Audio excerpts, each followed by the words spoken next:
Hoje vamos começar este curso sobre hermetismo. Dentro da consciência e revelação, este conhecimento que nós chamamos de hermetismo, ele é importantíssimo, porque ele é a base de todas as escolas de iniciação e de todos os movimentos, como por exemplo a antroposofia, a gnose, a tradição rosacruciana, tudo que existe atrás do círculo esotérico da comunhão do pensamento, atrás da eubiose, da logosofia e de todas as linhas, entre aspas, herméticas, existe uma base, e esta base chama-se hermetismo. Então, conhecendo o hermetismo, a gente tem portas abertas para transitar em todo o conhecimento oculto. Então, tanto faz se a gente está entrando dentro de uma linha Rosacruz, a gente vai entendê-la, tanto faz se entre dentro de uma linha antroposófica, teosófica, ou seja lá qual for. E vai permitir também distinguir aquilo que é verdade daquilo que é mentira, aquilo que é realidade, porque todos esses movimentos têm as mesmas verdades, as mesmas realidades, nenhum é melhor do que o outro. O que difere é a missão, o que difere é o quanto de verdade é passada, mas não deixa de ser verdade. Então vai ser fácil para vocês. Com base em tudo que a gente vai passar, vocês vão poder se posicionar. Será que esse livro é bom? Pera, ele está dentro dessas leis universais? Dentro desse conhecimento universal? Está. Então é bom, vamos lê-lo. Não está? Então não vou perder tempo. Para que eu vou perder tempo se pessoas importantíssimas já deixaram este conhecimento disponível para nós? Então vai ser um facilitador para cada um achar o seu caminho dentro de todas as possibilidades existentes. Porque nós temos que pegar todo o conhecimento que existe. Tudo é útil. Tudo que está aí, mesmo coisas do Ratinho, mesmo coisas do Cidade Alerta, tá tudo aí. Só que a gente tem que dar uma boa peneirada. Às vezes fica pouca coisa, mas às vezes fica um conteúdo bom nessa peneirada. E pegar o que tem de melhor. Vamos começar então o nosso curso. Vamos falar da introdução sobre o hermetismo, depois vamos falar da iniciação hermética, o que vem a ser, vamos falar da tríplice iniciação, que todo o processo de iniciação segue esta linha tríplice, vamos falar dos mitos da iniciação importantíssimos, porque são mitos arquetipais que vão existir para todo sempre, eles sempre existiram, existem e sempre existirão. Vamos falar do hermetismo como a base de todas as religiões, vamos falar das principais iniciações, da verdadeira iniciação e dos princípios herméticos. Todo o hermetismo se baseia em leis, em fundamentos. Então existem 7 princípios herméticos que, se nós dominarmos os 7 princípios, a gente tem todas as leis universais, toda a lei da vida, todo o conhecimento que a gente quer. Todos os questionamentos sobre morte, todos os questionamentos sobre karma, todos os questionamentos sobre de onde viemos, o que aqui fazemos, para onde iremos, qualquer que sejam os questionamentos, a gente vai ter respostas dentro dos 7 princípios herméticos. São conhecidos como Kybalion ou Caibalion, tanto faz. E lá então tem toda a estrutura hermética. Essa é a estrutura em 8 princípios. Depois nós vamos trabalhar cada um dos princípios herméticos para nos aprofundarmos, esclarecermos as dúvidas e utilizarmos para o nosso crescimento espiritual, material, concessional, financeiro, onde a gente quiser.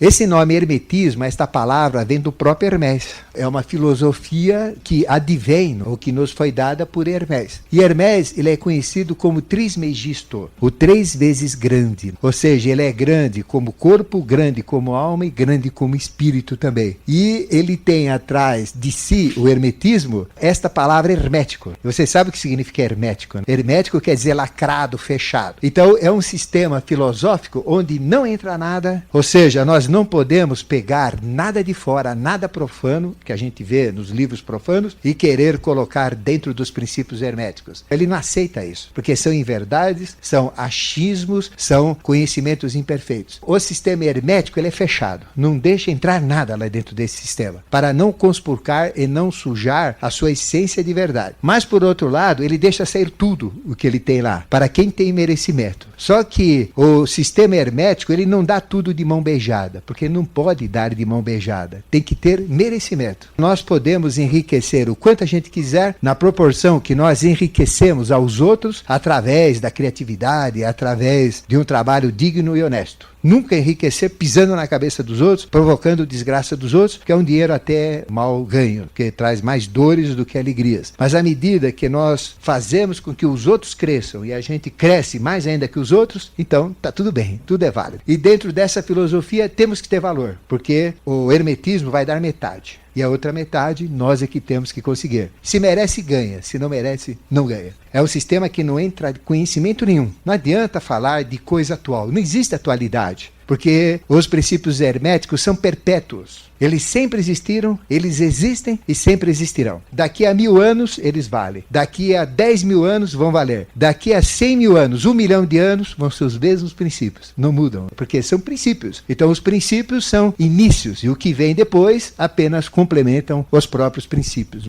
Imagine que o homem fosse uma garrafa. E essa garrafa, que é o nosso corpo, tem uma tampa. E essa tampa é a cabeça. A cabeça é a tampa que nós fechamos o nosso conteúdo. E é através da cabeça que tem que ser a rolha para não deixar sair aquilo que os outros não merecem. E para não deixar entrar aquilo que vai prejudicar o nosso valor. Então, quando a gente assume uma postura dentro do hermetismo, nós assumimos a postura de um livre pensador. Então, o livre pensador o que é? É uma pessoa que pensa por ele, não pensa pelos outros. Não adianta o que os outros pensam, adianta aquilo que eu filtro dos pensamentos e que eu aceito como verdade. E também o livre pensador é aquele que tira de si os pensamentos e coloca à disposição para que os outros possam analisar, aceitar ou não. Então, este é o livre-arbítrio. Uma escola de iniciação, portanto, hermética, nunca pode exigir nada de ninguém. Nunca pode dizer é isso ou não tem isso. Ele tem que sempre dar o princípio do livre-arbítrio como escolha. Então nós podemos escolher sempre. E sempre nós podemos ir para a esquerda ou sempre podemos ir para a direita. Podemos errar, acertar. Mas dentro do hermetismo, a cabeça é, portanto, a rolha que tampa o nosso conteúdo. E o saca-rolha que vai tirar essa tampa é hermetismo, esse saca-rolha fantástico. Então veja que cada um tem um conteúdo muito grande. Onde está o nosso mestre? Dentro de nós. Nós sabemos tudo, não precisamos estudar nada, está tudo dentro de nós. Só que ele está mudo, ele está cego, ele é surdo, ele não fala com a gente, então não sabemos nada, somos ignorantes. Mas quando conseguimos, dentro desse cofre, dentro deste vaso, deste pote, dessa garrafa, despertar o gênio da lâmpada e tirar a rolha, a gente pode dar para os outros. E também nós temos que ter cuidado para que besteiras não entrem para dentro do frasco, senão ele não sai. A grande regra é essa, cuidar com o que entra, cuidar com o que sai. Nós poderemos assistir qualquer programa de televisão, nada impede, mas querer que aquelas sujidades do Big Brother, aquelas burrices do ratinho venham influenciar nas minhas decisões do dia a dia, nunca. Eu posso até ter entretenimento lá, mas nunca deixar que isso mude as minhas condições psíquicas, morais, éticas. Nada que é ruim pode me atrapalhar, e nada do que é bom deve entrar se eu não aceitar. Nós somos a rolha, e a cabeça é a rolha que permeia as entradas e as saídas. E desse nome Hermés vem as ermatas. E o que é uma ermata? Sabe aquele postinho que tem, vem para a esquerda, vem para a direita, Pirituba e Jacuçu-Mirim. Aí tem as pedras que seguram e mostram o caminho da encruzilhada. Então isso chama-se ermatas. Então são postes que mostram sempre dois caminhos. E diuturnamente, 24 horas por dia, nós estamos sempre decidindo, agrado ou não agrado, certo, errado, entendo ou não entendo, bom ou ruim. A gente está constantemente entre dois caminhos. Então Hermés representa o grande Deus da encruzilhada, o grande Deus da decisão. Por isso que todo grego, quando tinha que decidir algo, ele consultava Hermés. Porque me ajuda na decisão. Vou para a esquerda ou vou para a direita? Aí Hermés falava, se você for para a esquerda, tem isso daqui. Se você for para a direita, tem aquilo lá. Escolha. Aí tem uma pessoa escolhia. É como um exemplo. Imagina que vocês estivessem numa encruzilhada, dois irmãos gêmeos, que fica como guarda. Só que um sempre fala a verdade. E o outro sempre fala mentira. Só que eles são gêmeos. Você não sabe quem está lá. Eles trocam toda hora. São iguaizinhos, se vestem igual, tem tudo igual. Então você nunca vai saber quem é que fala a verdade e quem que fala a mentira. Veja o que é uma filosofia hermética. Mas existe uma pergunta. Por isso que a gente tem que saber perguntar para a divindade que ele dá a resposta certa. Existe só uma resposta. Onde, com uma simples pergunta, eu sei quem está lá. Se é o certo ou se é errado. Quem que fala a verdade e quem que fala a mentira. Você sabe qual é essa pergunta? Então você chega lá na encruzilhada, você não sabe quem que fala a verdade e quem fala a mentira. Então você chega lá e faz uma pergunta. Então você pergunta, qual o caminho que seu irmão indicaria? E toma o caminho contrário. Pronto, você acerta sempre. Por quê? Imagine que tivesse o que fala mentira. O que fala mentira, ele ia mostrar o quê? O caminho contrário ao que o irmão que fala a verdade mostraria. Então vamos supor que o caminho da esquerda é errado e o da direita é certo. Se tivesse quem fala mentira, fala, qual o caminho que o seu irmão indicaria? O irmão dele indicaria aquele, que é o certo. Então ele fala, ele vai indicar aquele lá. Aí se fosse o que fala a verdade, qual é o caminho que o seu irmão indicaria? O que fala a verdade. Bom, sabe que ele é mentiroso? Ele não vai indicar aquele que é o da verdade, vai indicar aquele. Então o que você faz? Os dois vão indicar o mesmo caminho. Você toma então o caminho oposto. Não é uma sabedoria? Então chama-se discernimento hermético. Veja, é simples esse exemplo, mas ele é grandioso no conteúdo. Porque às vezes a gente tem que tomar um caminho totalmente contrário ao que todo mundo caminha, todo mundo usa. Então eu pergunto para vocês, a maneira de proceder da humanidade é correta? Se fosse, não teria tanta violência, tanto crime, tanta burrice, tanta guerra, tanta podridão. Então nós estamos no caminho errado. Vocês não acham que está na hora de mudar de caminho? Está na hora de achar um outro lado? Quem está lá indicando o caminho hoje, caminho hermético, está indicando. Só que nós estamos pegando o caminho que eles estão indicando. Nós não estamos pegando o caminho oposto ao que eles indicam. Por isso que nós entramos em fria. Por isso que o hermetismo requer, às vezes, um confrontamento e uma escolha até oposta do que aquilo que a maioria toma. Hoje eu sou um homem comum, sou uma mulher comum. No hermetismo, não, você não é homem comum, você não é mulher comum, você é um deus, uma deusa. Ah, mas se eu falar isso, vão dizer que eu sou egoísta, que eu sou vaidoso. Não, é uma realidade, por que não uso então? Todo mundo diz que a gente não é deus. Não, eu vou ser deus, eu vou provar que eu sou. Aí que a gente acha a verdade. A linguagem hermética é uma linguagem muito estranha, a gente tem que saber como lidar com ela, principalmente quando a gente é confrontado com ela, que é a conversa que a gente vai ter um dia com a esfinge. Ela sempre vai fazer uma pergunta. Não precisa ter essa inteligência que eu falei, essa analogia profunda que leva a uma mesma conclusão, mas tem que dar resposta. E resposta precisa, certa e pronta. Se você está entrando na maçonaria, que é uma instituição de poder,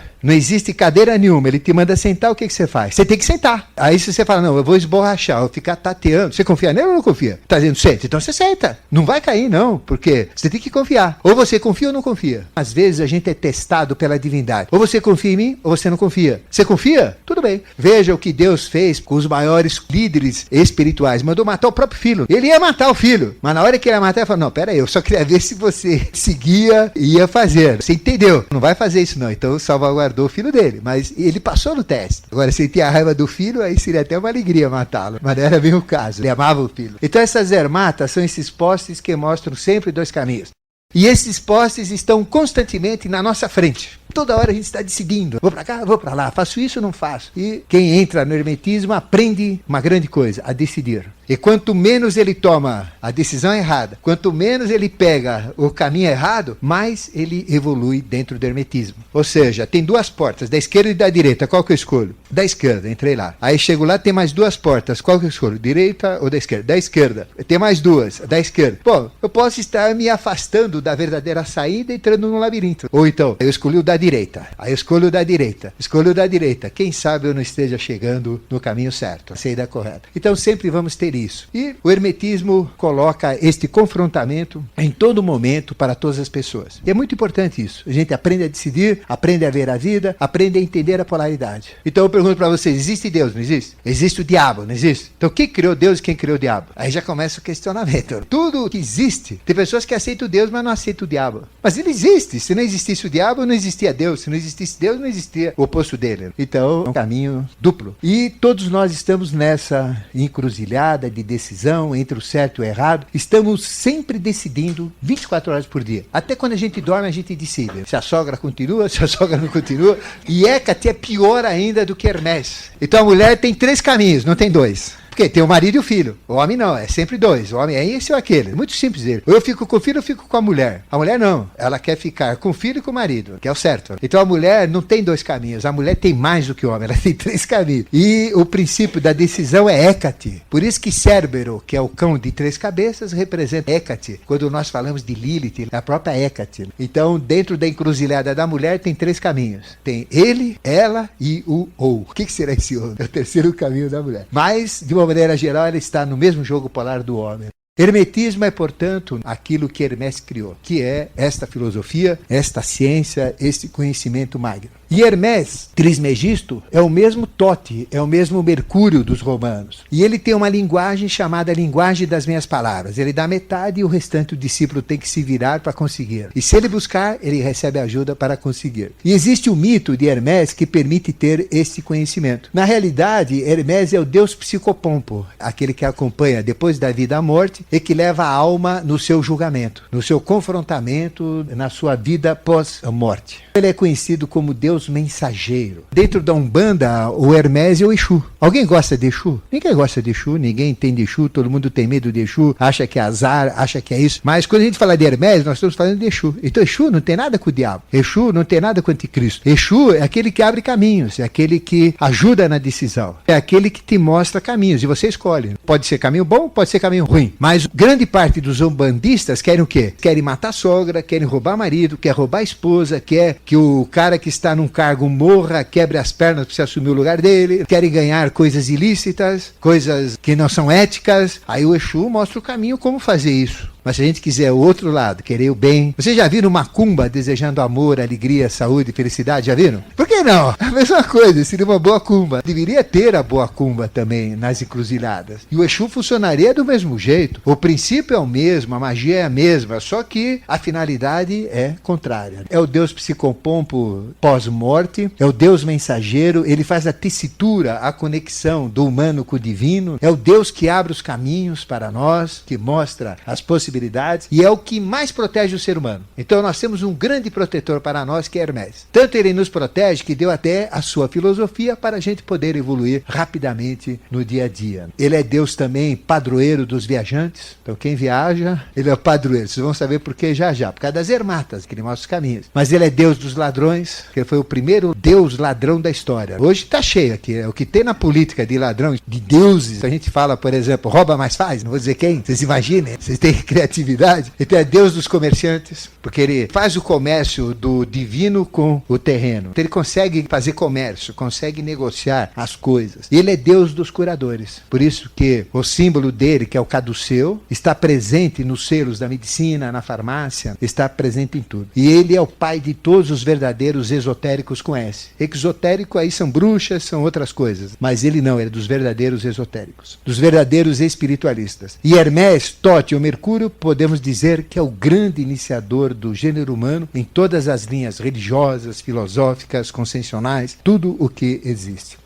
E o mito de Hermés, quando nós falamos do hermetismo, nós demos uma síntese deste mito. Então, eu vou falar muito pouco do caduceu de Mercúrio, porque a gente já fez curso, já mostramos tudo isso. É só se vocês se interessarem mais, é super importante, mas eu vou fazer apenas um resumo. Hermés é filho de Zeus com Maia. Maia significa ilusão. Então ele é filho da verdade e da ilusão, que é o jogo polar. Ele é filho da verdade, que é Zeus, e da ilusão, que é Maia. Ele nasceu no dia 4, que é o dia consagrado a Hermés, porque nós temos 4 temperamentos, temos 4 elementos, que é terra, água, fogo, ar. Temos 4 reinos, mineral, vegetal, animal, minal. Então tudo é quaternário. E a terra é o número 4. Ele é o Deus mais conectado com a própria terra, com a evolução em toda a terra. E Salgueiro é a árvore dedicada a Hermés. Nós também já fizemos um trabalho falando de todas as árvores principais para a gente se posicionar. E o Salgueiro é a árvore dele. É a árvore da fecundidade e da imortalidade. E nesse mito é muito importante porque foi o mito de iniciação do próprio Hermés. Ele foi o primeiro ser a ser iniciado. Então ele é o pai da iniciação. Então vamos falar da iniciação Rosa Cruz. Vamos falar da iniciação teosófica, da iniciação antroposófica, da iniciação logosófica. Qualquer iniciação que vocês queiram. Iniciação maçônica. Então tem um que começou. Foi o primeiro iniciado. Quem foi? Hermés, o Trismegisto. E quando ele era bebê, a gente se inicia já meio coroa. Quando não acredita mais em nada. Ele foi iniciado bebezinho. Acabou de nascer, já foi iniciado. Ele se tornou o primeiro ser humano, porque ele era filho de um deus e de uma humana, a ser iniciado como imortal. E se tornou imortal. Então foi o primeiro imortal que caiu de um divino para o material e adquiriu a imortalidade. Ele está ligado ao Monte Silene na Arcádia. Então como é que aconteceu? Zeus engravidou Maia, ele engravidou 32 mulheres, que são os 32 portais da sabedoria. Então Zeus era guloso. Ele teve 32 esposas e vários filhos com elas. E aí uma das esposas foi Maia, foi a 4ª esposa, por isso que o filho dele nasceu no dia 4. Então existia o local onde ele nasceu. Quando ele nasceu, a mãe, que era Maia, enrolou o filho, o moleque recém-nascido, em linho e colocou num vão de salgueiro. Por isso que salgueiro é a árvore dele, que deu a imortalidade e deu a fecundidade também. É o Deus mais fecundo que existe. E lá ao lado tinha um rebanho de reses, vacas e bois, que representa a própria humanidade, que fica como animal pastando no pasto da ignorância. E Apolo, então, com o cajado dele, tomava conta dos animais que eram a humanidade, obedecendo a Admeto. E Admeto é uma das representações do próprio Melquisedeque.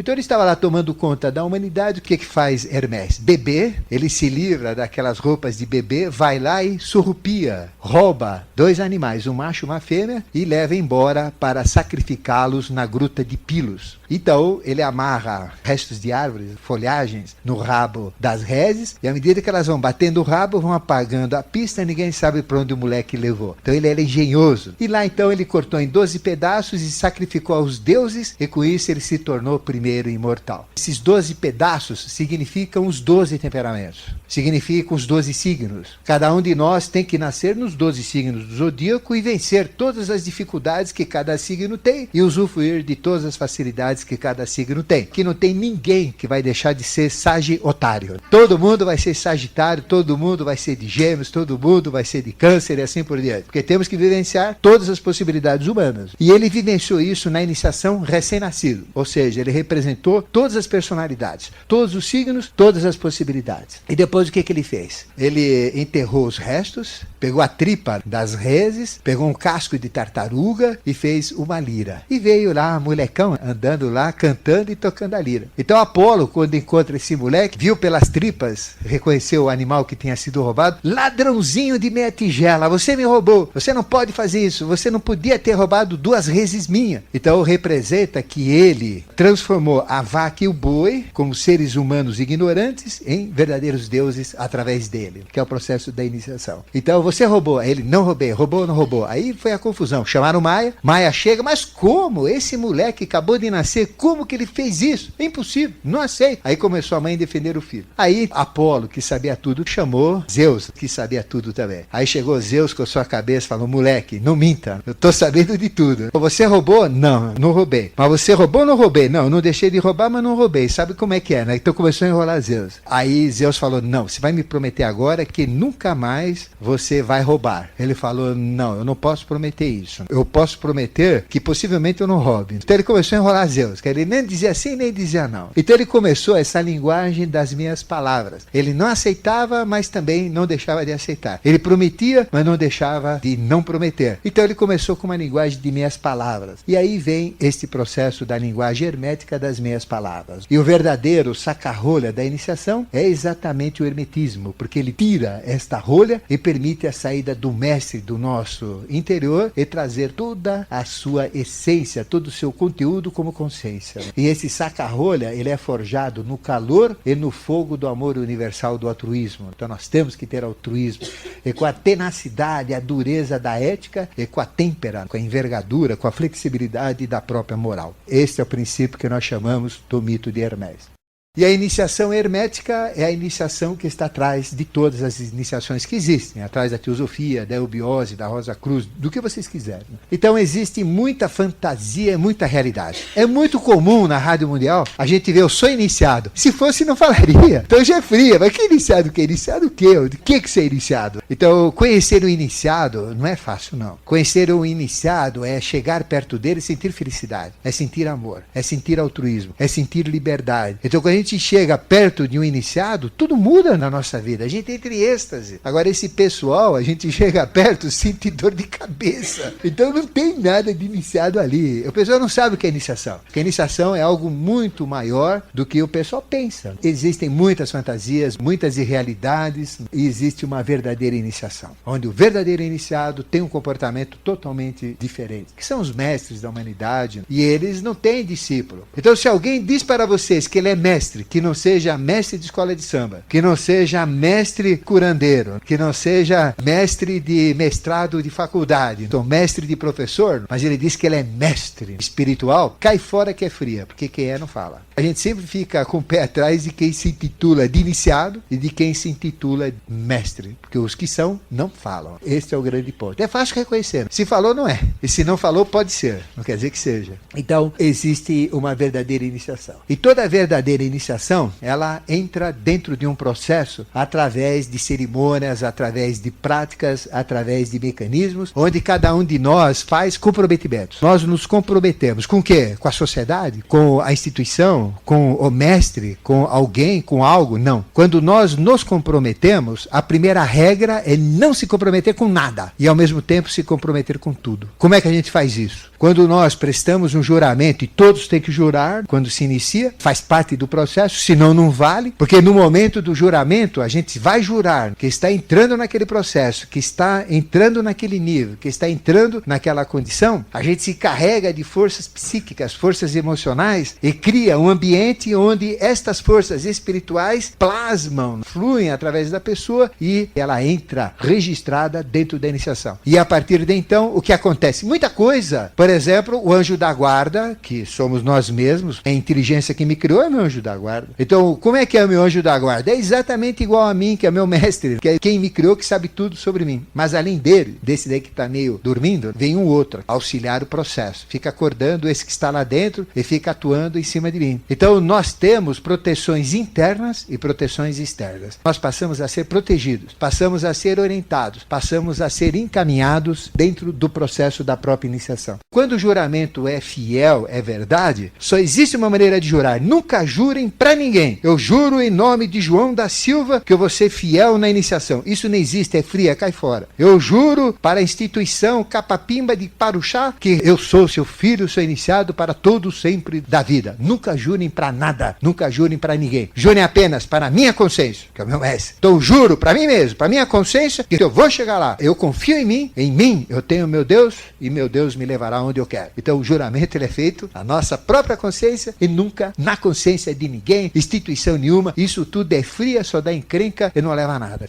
Quando a gente tem uma iniciação, a gente vai dar vários tipos de iniciação. Vamos falar delas, das iniciações herméticas. Mas quando você está engajada na iniciação, você volta e continua no processo. Mesmo que o seu pai é da Umbanda, o outro é palmeirense, o outro é corintiano, não interessa. Um belo dia você vai voltar e se encaixar e seguir. Eu estou no processo de iniciação, não é de uma vida, é de muitas vidas. Eu não fiz o juramento agora. Eu reconfirmei juramentos. Porque quando você faz um juramento numa nova vida, você está reconfirmando juramentos de vidas passadas. Então, simplesmente, eu estou reconfirmando cada vez que eu apareço por aí. Mas eu nem sei onde que eu me iniciei, onde eu comecei. Foi lá para trás. Não tenho ideia, mas isso se mantém eterno. Vale para o espírito. O juramento não é alma. Não é sentido, sentimento, emoção, instinto. Não é pensamento, é espírito. E o espírito é uma marca que vai para todo sempre, é eterno. Quem se inicia numa iniciação verdadeira é para toda a eternidade. É o compromisso que tem. Eu tenho um compromisso para o resto da minha existência. Eu não posso mudar. Eu posso? Lógico que eu posso. Eu não quero mais ser iniciado. Caio fora. Mas e daí? Como é que fica? Quer dizer, eu vou me sentir feliz? Eu vou conseguir no meu processo? Quer dizer, eu vou ser totalmente egoísta? Eu vou pensar só nos meus prazeres, nas minhas necessidades e não vou querer pensar na humanidade, na família, na sociedade como um todo? Eu não cresço. E você vai aprender que existe um segredo. Por melhor que você seja, por mais que você haja, por mais que você se aperfeiçoe, você cresce muito pouco. Mas quando você consegue influenciar muitas pessoas, através de escrito, de livro, através de ensinamento, da palavra, de exemplo, você cresce o quanto você faz os outros crescerem. Então existe uma frase que diz, se queres ser grande, diminua-te. Então quando você fica pequenininho, você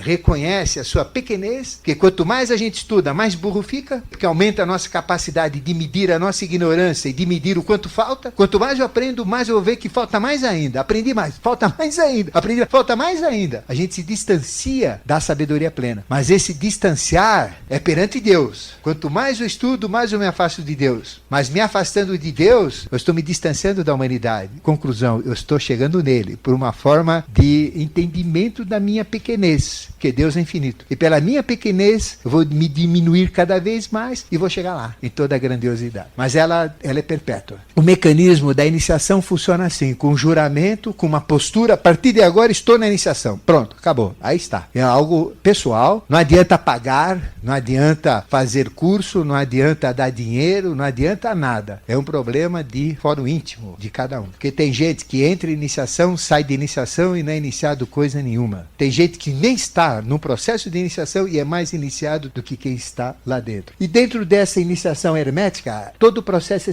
setenário. Então nós temos sempre mestres das 7 linhas, que são os mestres, os grandes orientadores setenários. Então nós temos Mori, Hilarião, Djwhal, Serapis Bey, Veneziano, Germano e Kuthumi. São 7 linhas. Então o Germano é a quinta, que mais atua na humanidade. São 7 linhas. E eles têm arates, que são discípulos escolhidos que estão crescendo na iniciação e que futuramente vão ser arates. Achar um arate já é uma beleza. E arate o que é? É o mestre meia sola. É o mestre pela metade. Ainda não está na sua totalidade. Mas é um aprendiz. Está quase chegando lá. Com muito tempo, várias encarnações, ele chega lá. Então ser arate já está vibrando o fogo de Kundalini dentro dele. Ele já começa a ter luz. Ele começa a ter energia. Começa a ter este poder. Então entre um arate e um homem e uma mulher especial comum, existem distâncias enormes. E existem discípulos adiantados, que é o que a gente procura ser, esforçado, um discípulo adiantado, e o que a gente consegue, através de muita transpiração e pouca inspiração, a gente passa para os outros. Então a linguagem hermética é muito fechada, ela é muito difícil, a teosofia é terrível, nós não temos capacidade mental para entendê-la. Então quem lê um livro teosófico pensa, ou essa mulher é um gênio ou eu sou burro, porque não dá para entender o que ela escreve, porque ela escreve numa outra linguagem. Esses discípulos adiantados, o que fazem? Eles pegam esta linguagem e tentam codificar e trazer ao nível humano.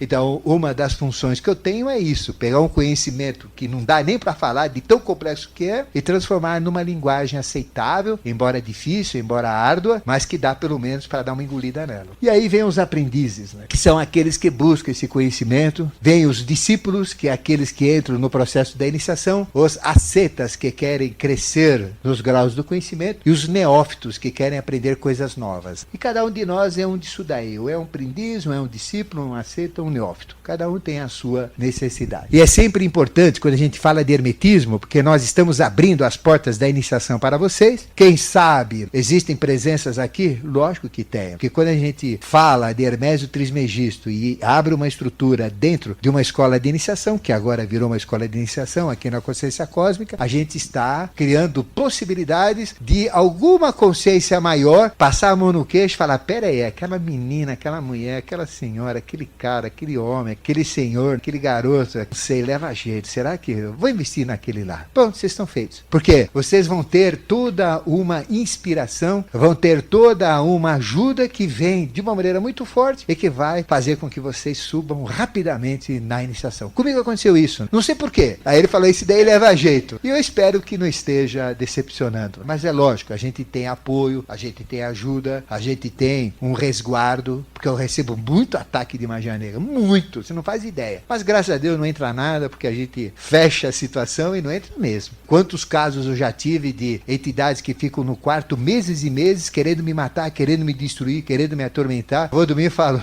vai pro Parque São Jorge e não me enche a paciência. Daqui você não tira nada. Tchau. Vai lá, aí te cutuca lá, você vai embora, pô, não quero saber de você. Você tem medo, ele te pega pelo medo. Por isso que vocês vão ver que medo é fundamental. Quanto mais coragem você tem, quanto mais determinação você tem, que o mal não tem poder sobre você, mais você consegue ser vencedor e passa todas as provas. Então é fantástico.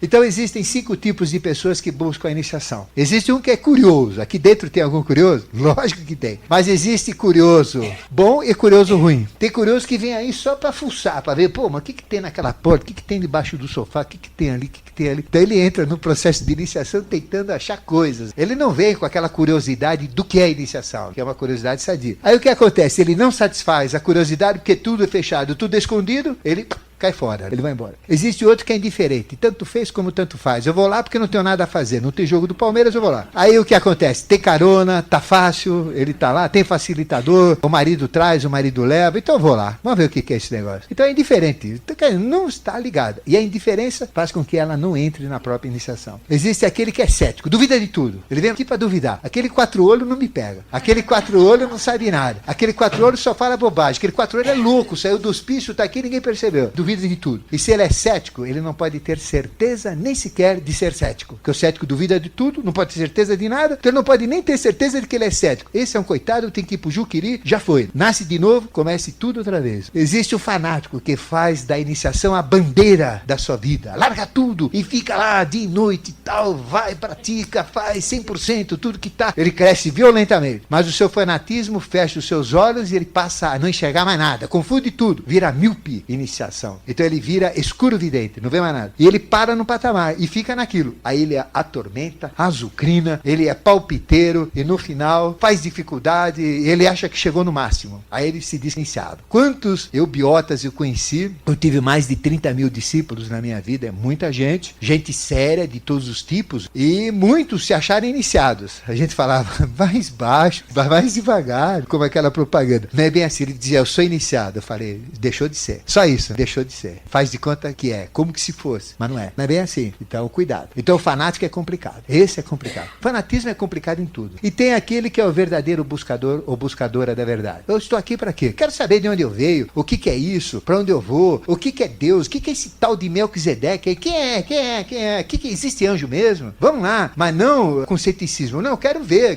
se existe, quero que comprove, vamos lá. Esse é o verdadeiro discípulo, esse que cresce. É o questionador, mas aquele que raciocina, que busca, esse vai longe. Vocês têm que se enquadrar em qual tipo que vocês pertencem. Eu espero que todos estejam aí no último, que são buscadores da verdade. Aí o sucesso está garantido. É uma questão de tempo. A iniciação, ela tem que ser um processo consciente. Aqui vem um outro ponto. Nunca se deixem hipnotizar. Nunca entrem num processo mediúnico onde vocês apagam e não lembram do que acontece. Isto é fria e nós temos problemas graves com isso daí. Então você pode fazer qualquer coisa, participar de qualquer prática, de umbanda, de quimbanda, de candomblé, de espiritismo, desde que vocês não percam a consciência. Nunca percam a consciência. Mesmo por processos de hipnotismo, aquilo que a gente vê no Ratinho, que a gente vê no Canal 4, que é a Sônia Abrão, que ela traz um argentino, então come umas...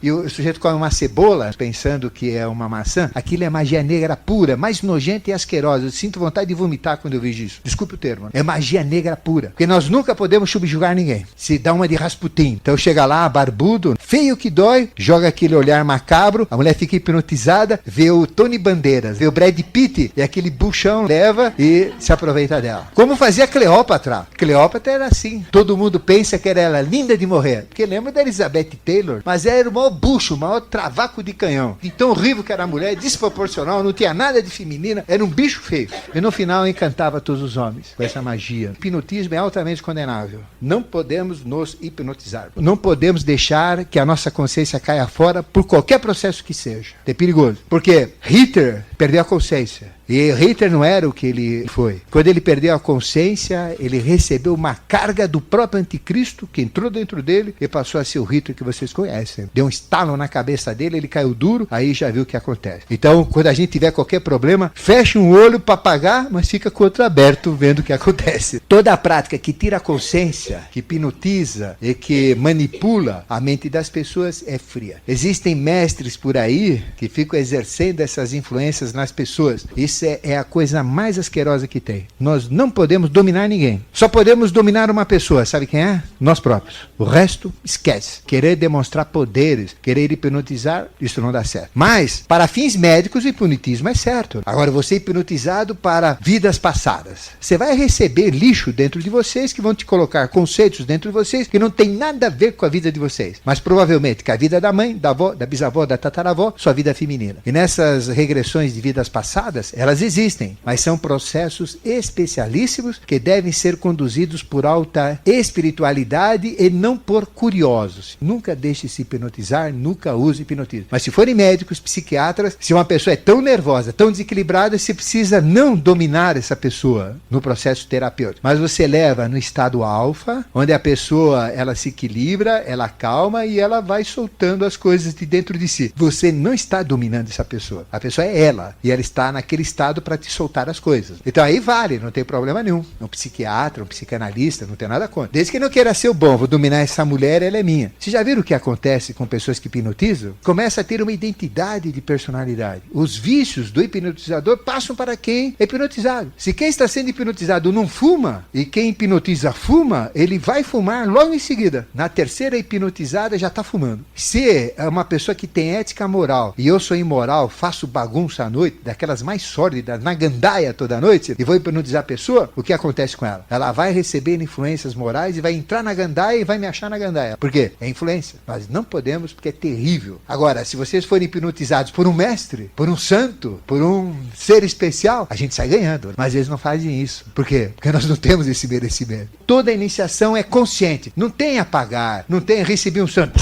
Cai duro. Eu fui num processo de iniciação uma vez, falei, nossa senhora, mas todo mundo caiu no chão. Apagou. Aí um era um bicho que andava lá, o outro era uma borboleta. Falei, entrei em fria, caí fora na hora. A iniciação é consciente. Nós não devemos aceitar nada que nós não entendamos. Então, enquanto vocês não entenderem, quando aquilo não bater como verdade dentro de vocês, não aceitem nada. Nem que fulano falou, nem que ciclano falou. Então, qual é a postura de quem está na iniciação? Não aceitar nada do que houve, porque ele poderá estar aceitando uma inverdade. Não porque quem está falando está passando uma inverdade, mas porque os nossos dogmas, os nossos achismos, os nossos preconceitos, as nossas deturpações distorcem a verdade. Então não deve aceitar nada. Por mais claro, por mais evidente, por mais lógico e objetivo que seja, nunca aceitem nada de ninguém. Por outro lado, por mais absurdo, mais fantástico, mais estranho que possa ser um conhecimento, nunca duvide. Então qual é a postura? Não aceitem nada de ninguém, de livro nenhum, do Estadão, do que se fala na TV, que a maioria é mentira. Não aceitem não. Não, mas tá no livro tal. Tá errado, não tem. Ele pode estar errado. Não aceitem nada do que um defunto falar para vocês. Porque ele está no mundo da mentira também, que é o mundo astral. Então aquele que está dando informação do astral, ele sabe quanto em relação a mim. Ah, eu vou chamar um preto velho. Mas peraí, eu sou da informática, eu sou advogado, sou médico, eu sou contabilista, sei lá o que eu sou. E como é que eu vou aceitar alguém com um nível inferior ao meu para me dar um conhecimento, uma decisão? Ele não sabe. E o fato dele estar no astral não quer dizer que ele fala a verdade. Não quer dizer que ele tem esse conhecimento. Então tem muitas coisas estranhas aí. O próprio Calunga do Gaspareto não é bem um preto velho, não. Ele é uma outra entidade que se faz passar por. Então eu queria receber o que? Einstein. Queria receber Pitágoras. Eu queria receber Sócrates. Eu queria receber Leonardo da Vinci. Marconi. Na ciência, por que eu não recebo? Porque não é bem assim. Então existem entidades que fazem se passar por devido à própria aceitação ser mais fácil junto às pessoas. Mas, por exemplo, o Gaspareto, quando recebe o Calunga, não é bem aquele Calunga. É algo um pouco maior do que o Calunga que está no processo. Isso ficou evidente. O homem entende de informática, o homem fala, peraí que eu vou chamar. Não é bem assim. Estes processos mediúnicos são realmente complicados. E não é muito simples. Existem 12 possibilidades mediúnicas. 12 tipos de manifestações. Qual que está acontecendo? Todo mundo fala que é desencarnado. Primeiro é desencarnado. É nada. É uma das 12. Nós algum dia vamos fazer um curso só sobre mediunidade. Aí vocês vão entender todo esse mecanismo e vai ser muito interessante. Então a iniciação tem que ser consciente e ela tem que ser 100% mental. Eu tenho que estar dominando tudo. Eu tenho que estar acordado, senão não vale. E não aceitam nada. Não aceitam nada do que fala aqui, mas também não duvido de nada. Vou colocar o conhecimento lá dentro. E se bater como verdade, aí eu aceito. Senão eu não aceito. Quer dizer, 50% é você ouvir. Você já está ouvindo, que é 50%. Os outros 50% você vai trabalhar agora. Você coloca o conhecimento, que pode ser verdade ou não, lá dentro. Agora você que vai trabalhar para ver se é verdade ou não. Aí que a verdade vem. Aí você começa a achar canais da verdade, inspiração da verdade, oráculos que falam a verdade. Esse é o processo. Tem que pensar. Aí ele vem. Nada pode ser inconsciente. Todos podem se iniciar. Não interessa se é palmeirense, corintiano, aquela mulher bêbada que está lá caindo aos pedaços de 90 anos, uma índia que está lá jogada debaixo do viaduto da Consolação, esquina tal, pode se iniciar. A mesma coisa, o maior filósofo, o maior médico, pode se iniciar. Qualquer um. Não precisa diploma. Eu não preciso ser formado. Eu não preciso ter nada. Não tem nada que exija a iniciação. Qualquer um tem o direito de se iniciar. Só que ele começa onde está. Então um bêbado, daqueles cachaceiros de periferia. Já viram naquele bar que o cara fica assim, segurando não sei o quê, e quando cai o cara vai andando assim? Ele tem direito à iniciação. Só que ele vai entrar por onde na iniciação? Pela porta dos fundos, pela porta de uma cachaçaria. E ele vai começar então nos níveis mais baixos. A gente já entra um pouco mais por cima, nos níveis da iniciação. Então todo mundo pode se iniciar. E ele começa no seu nível concessional, onde que ele está. Então não interessa onde vocês estejam, interessa onde vocês querem chegar. E o caminho é rápido, bem rápido. Então todos podem se iniciar sem quaisquer restrições.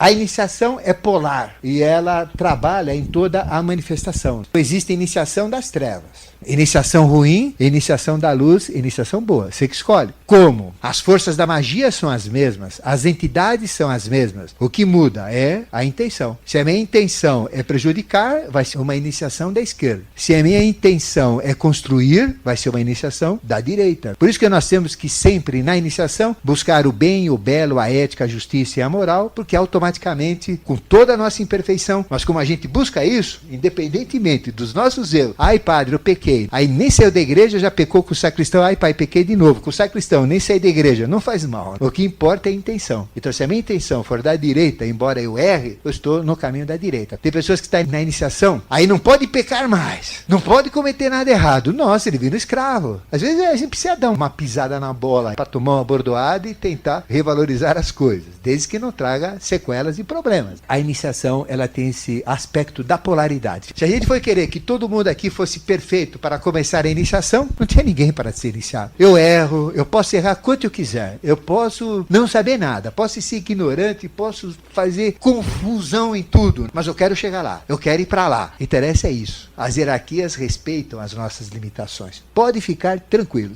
E a iniciação se dá em 3 veículos. Ela se dá no nosso corpo, que é o corpo físico com vida, se dá na nossa alma, que é o nosso psicomental, o conjunto dos sentidos, sentimentos, emoções e instintos, e se dá no nosso espírito, onde é a maior iniciação, a mais poderosa, a mais forte. Por isso que ela é conhecida como tríplice iniciação. Ela é chamada de tríplice iniciação exatamente por isso, porque pega o corpo, a alma e o espírito. E 3 é o número de equilíbrio. Tudo para ser equilibrado tem que ter 3 na natureza. Então 2 não é equilíbrio, tem que ter 3. Ah, mas 1 é pouco, 2 é bom, 3 é demais, não é isso que vocês falam? Não, não é bem assim, não. 3 é o certo. É como uma família, tem que ter o pai, a mãe e o filho. Então, se não tiver o filho, por um contexto qualquer, então vamos compensar algo em relação ao filho. Vamos trabalhar no centro espírita, que vai ser o nosso filho. Vamos pegar um filho de alguém, vamos fazer algo que compense o filho. Mas é a trindade, porque 3 pontos definem um plano. 3 pernas permitem uma estabilidade, permite uma mesa, permite um banquinho. Então, 3 é o número de Deus. Pai, mãe e filho, em todas as tradições. Pai, Espírito Santo, Filho, na tradição católica. Então 3 é a base que sustenta a própria evolução. Então 3 é chamado número de equilíbrio. Tem que ter 3 para equilibrar, senão não equilibra. Isso não quer dizer que tem que ter o marido, a mulher e a amante. Aí também não. Ou amante, aí já é desequilíbrio. Eu estou falando de equilíbrio natural. Então a iniciação é trina.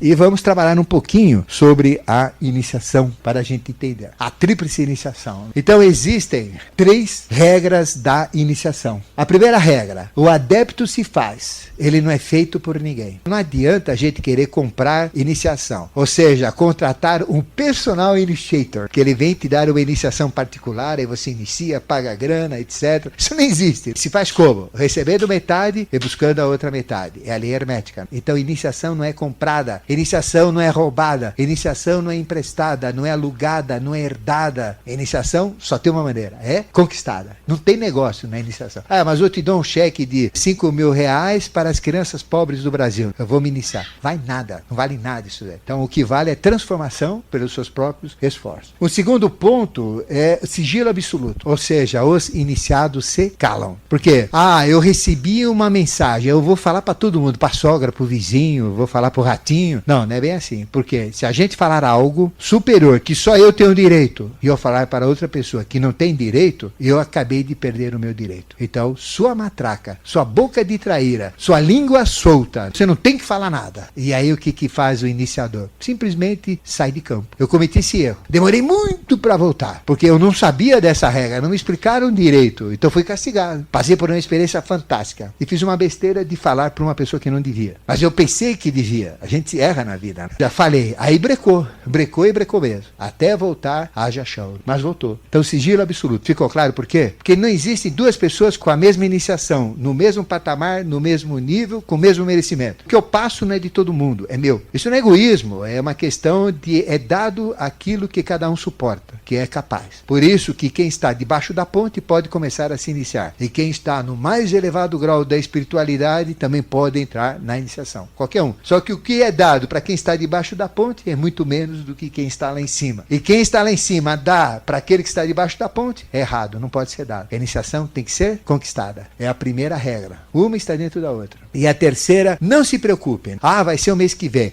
Vou me iniciar daqui a... Não. Quando o discípulo está pronto, o mestre aparece. E ele aparece nas situações mais estranhas. Às vezes, a gente está assim, num domingo à tarde, e acontece a iniciação nossa. Às vezes, a gente está no Parque do Ibirapuera, falando do Corinthians, e de repente sente o estado de ser diferente, é chamado para fora, a iniciação acontece. Às vezes, ela acontece dentro do Parque São Jorge, no Parque Antártico, quando vocês quiserem. A iniciação acontece num cemitério, ela acontece numa igreja, acontece até numa escola de samba. Quando é hora, está pronto, chegou a hora, onde a gente estiver, ela acontece. É fantástico. Então, não se preocupem, não. Quando vocês estiverem pronto, ele vai aparecer. Não fiquem chamando, mestre, cadê você? Às vezes a gente pode até dar uma cutucada, vê se dá uma dá graça, vê que eu tô caprichando, dá uma negociada. Mas não se preocupe, está pronto, ele vem. Em cima desta tríplice iniciação, estas são as 3 regras principais. Isso vale para qualquer colégio filosófico. O que eu estou dizendo é universal, é hermético. Então, adepto se faz, não é feito por ninguém, sigilo absoluto, os iniciados se calam, e quando o discípulo está pronto, o mestre aparece. Quando que eu sinto que eu posso falar alguma coisa? A minha língua solta. Pronto, já posso falar. Quer dizer, simples. Tem coisas que eu não posso falar ainda. Não posso falar. Sou proibido de falar. Mas de repente a gente vai falar. Por quê? É agora. Pronto, fala. Então já fala. Quer dizer, a gente sente aquele negócio, pronto, aí já pode falar. Então tinha coisas que eu nunca tinha falado na rádio porque chocava. E tem coisas que eu falei que ainda ninguém pegou, ninguém entendeu. Porque se entendesse ia chocar forte. Mas deixa lá, tá no ar aí. Alguma hora alguém pega e a coisa vem.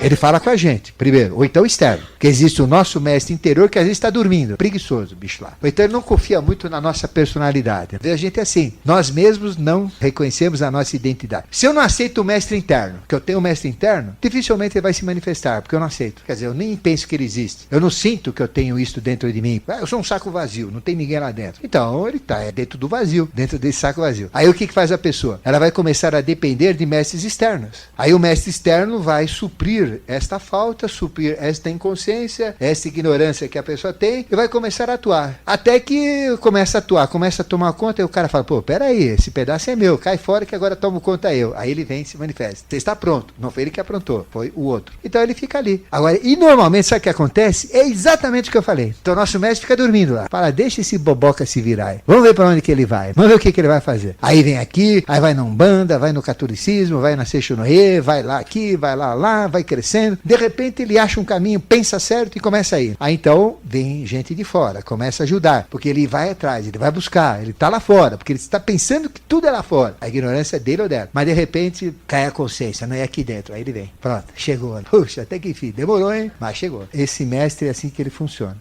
Existem 3 tipos de iniciação. Existe a iniciação indireta, a direta ou simbólica e a real. Na realidade, a humanidade inteira está sendo iniciada. Como? Aos trancos e barrancos, na cacetada. Então levanta, desce, cai, sacode a poeira, dá a volta por cima, cai de novo e aí vai. Através das filosofias, através das religiões, a gente está sendo constantemente iniciados por uma iniciação chamada indireta. E todo mundo está. Só que ela é cerceada, ela é fechada. Qual é o processo de iniciação atual da humanidade? As religiões. E todas as religiões não são limitadas. Toda religião tem dogmas, todas as religiões não chegam a explicar. A gente fala, esse negócio da Virgem Maria. O padre fala, mas você não conhece o credo? Então, nasceu pelo poder do Espírito Santo, acabou. Aceita isso e fica quieto, vai rezar o terço, vai se confessar por ser incrédulo do credo. Reza 10 Pai Nossos. Então, ela é limitada. Mas quando a gente ultrapassa os limites das religiões, a gente deixa de entrar numa iniciação indireta. A gente começa a entrar onde? Onde termina os limites das religiões. Aí eu não aceito o que a ciência fala. A ciência não acredita em UFO, não prova UFO. Mas eu acredito, então eu vou pesquisar UFO. Então eu ultrapasso o limite da ciência, eu vou atrás dos UFOs. Ela não acredita em vida após a morte, eu vou pesquisar a vida após a morte. Eles que não sabem nada, eu que vou pesquisar, eu vou ver se eu sei ou não. Então quando a gente ultrapassa os limites das religiões, das filosofias, das ciências e das artes, a gente então entra na iniciação não mais indireta, mas na iniciação chamada direta, que eu ultrapassei os limites normais. Então a iniciação direta é aquela mais direta, mais rica, mais encorpada, mais objetiva, e ela é conhecida conhecida também como simbólica, devido aos símbolos. E é por isso que nós damos sempre cursos de simbolismo. Mas para que serve o simbolismo da serpente? Por que serve o simbolismo do bode? Que me interessa o bode? Eu não sou nordestino, não como buchada de bode. Então para que serve saber da cabra? Para que serve saber da cruz, do tridente, de todo esse simbolismo que a gente fala? Das árvores, para que eu não como carvalho? Que interessa o carvalho? Para que serve o carvalho? Então aí vem a iniciação direta ou simbólica, porque tudo tem um símbolo. A gente começa a entrar numa outra linguagem chamada simbólica. E os símbolos vão acontecer. Por exemplo, temos o curso de meditação. Fazendo a meditação é uma prática onde essa iniciação direta começa a acontecer. Porque eu estou ultrapassando aquilo que eu faço normalmente. Eu estou entrando no outro estado conceitual. Aí eu começo a ter contato com símbolos, começo a ver coisas, começo a ver figuras, começo a ver letras, começo a ver desenhos. Então eu entro na iniciação direta. É chamada por isso simbólica. A maçonaria, ela tem uma estrutura onde você sai da iniciação indireta e entra numa iniciação direta, porque ela é simbólica. Toda a maçonaria é simbólica. Então, o maçom tem uma postura, como ele fica, como ele age, como ele mostra, tudo tem símbolos lá, cada coisa tem uma representação, cada ato, cada palavra, cada objeto dentro de um templo maçom tem um simbolismo, então por isso que é uma iniciação mais direta. Mas a iniciação de quem vai lá na igreja, Ave Maria, cheia de graça,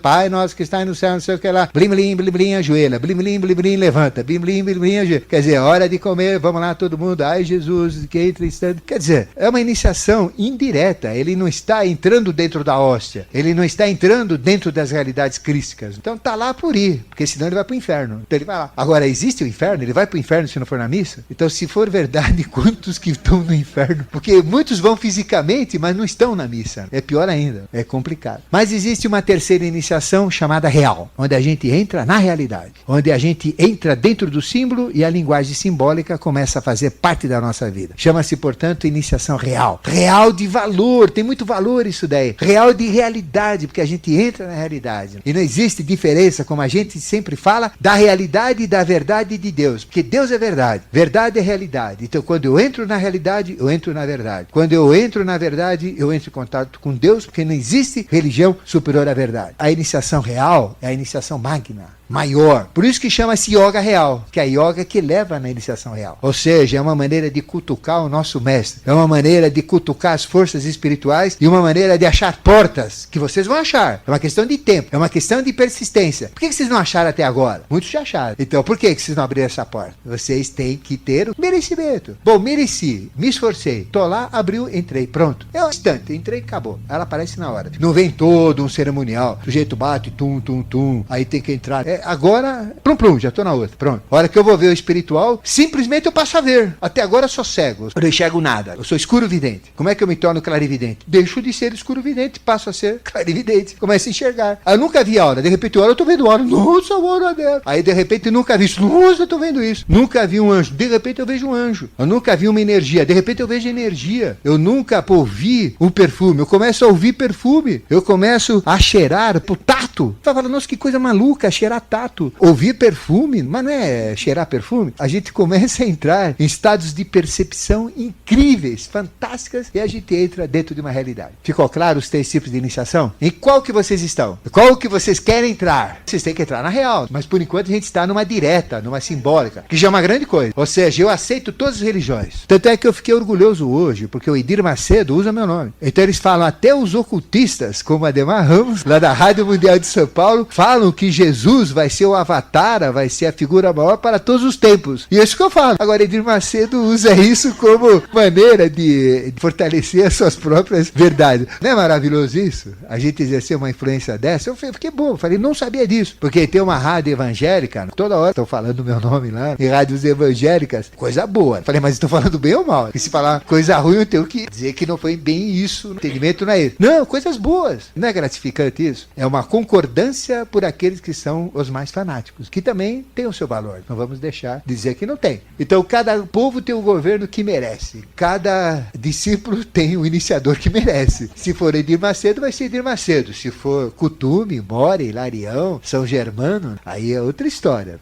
existem 3 forças no processo da iniciação, que são a força do pensar, do sentir e do querer. Porque são 3 atividades que nós temos no dia a dia. Ou a gente está pensando, ou a gente está sentindo, ou a gente está querendo. Só que isso tudo é muito embrulhado dentro de nós. Muitas vezes a gente pensa que está sentindo, está querendo, pensa que está querendo, está sentindo. Muitas vezes a gente sente que está pensando, está querendo, sente que está querendo, está pensando. Muitas vezes a gente quer pensar, acaba sentindo, quer sentir, acaba pensando. É um embrulho. A gente não se entende e essas forças internas dentro de nós, que é pensar, sentir e querer, se enfraquecem. Às vezes a gente está com o namorado, com o marido, naquele love tremendo, fantástico, mas o marido está preocupado com suas dívidas. Então ele não participa daquele sentir. Já perdeu tempo aí. Não está aproveitando o sentir como deveria. Às vezes a mulher inventa aquelas dores de cabeça que a gente conhece. Ai, que dor de cabeça. O que acontece? O querer dela breca todo o sentir que poderia estar ocorrendo lá. Isso é embrulho dentro de nós. E essas forças que são poderosíssimas. Pensar é uma força fantástica. O limite dos nossos pensamentos é o limite das nossas possibilidades. Nós somos aquilo que nós pensamos. Mas se tiver embrulhado com querer e com sentir, é fraco. Meu pensamento é fraco. Então aquilo que eu penso, não concretizo, não tem essa força. E sentir também. Sentir é gostoso, é o que dá prazer na vida. Mas se eu tenho embrulhado com pensar, eu estou sentindo, comendo a feijoada, em vez de sentir o gosto do porco, do palmeirense que está lá dentro, eu fico preocupado. Às vezes a gente nem lembra o que comeu, não sente o prazer de um belo copo de vinho, não sente o prazer de uma feijoada, de uma comida, porque a gente está com problemas. E às vezes a gente quer fazer as coisas, mas os sentimentos não deixam, os pensamentos perturbam e a gente acaba não fazendo as coisas. Então isso é embrulho. Então quando a gente separa o pensar do sentir e do querer, aí tudo começa a melhorar. E uma maneira de motivação, primeira chave é separar esses 3. A iniciação também é separar, porque senão eu não cresço, senão eu não domino. Como é que eu posso me conhecer? Eu não sei se eu sinto mais, se eu penso mais ou se eu quero mais. Vocês já sabem o que vocês são? Ou vocês são iniciados já, tudo equilibrado? Pensamento está no máximo, sentir está no máximo, o querer está no máximo. E quando a pessoa pensa muito, o querer e o sentir é fraco. Então o que ela tem? O querer é fraco, então ela não põe na prática, só fica na teoria. E quando o sentimento é fraco, ela então não sente o problema que aquilo pode causar em alguém, a tristeza, a perda. A pessoa fica fria. Então é o Dr. Silvana da história. E pensa,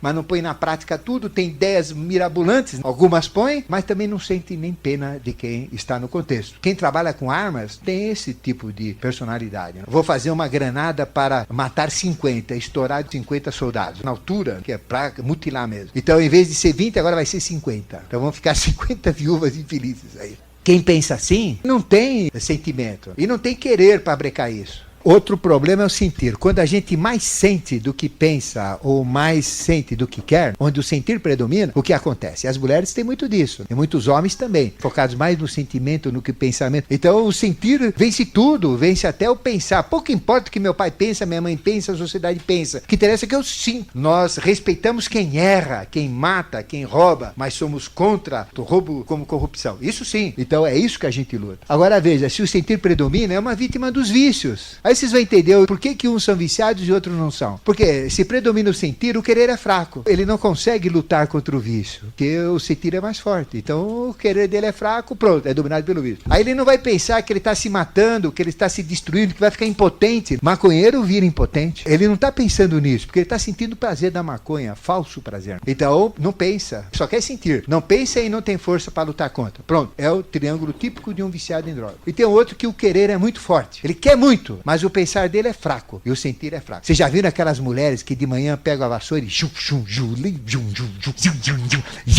passa no gato, passa no sapato, passa no teto, passa debaixo da cama, passa lá e vai no quintal e limpa tudo e vai lá, esfrega e vai, enxuga e não sei o que lá e vai no tanque, nhoque, limpe, lava. Não pensa, só tá agindo. Não sente cansaço.